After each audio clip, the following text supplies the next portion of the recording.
ராகி தோசைக்கு எடுத்தேன். அதுக்கு தேவையான பொருள்: 1 கப்பு ராகி, 1 கப் பச்சரிசி, 2 ஸ்பூன் உளுந்து, 2 ஸ்பூன் கம்பு.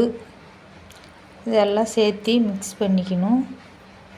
நல்லா கலக்கி விட்டுக்கணும். தண்ணியை ஊற்றி ஒரு 5 மணி நேரம் நல்லா ஊற வச்சுக்கணும். நல்லா கழுவி எடுத்துக்கிட்டணும். நல்லா 2-3 டைம் கழுவி எடுத்துக்கிட்டு 5 மணி நேரம் ஊற வைக்கணும். மாவை மிக்ஸி ஜாரில் அரைச்சி மாவை 3 மணி நேரம் ஊற வச்சு நல்லா மாவு நல்லா பொங்கி வர மாதிரி ஆயிரும்.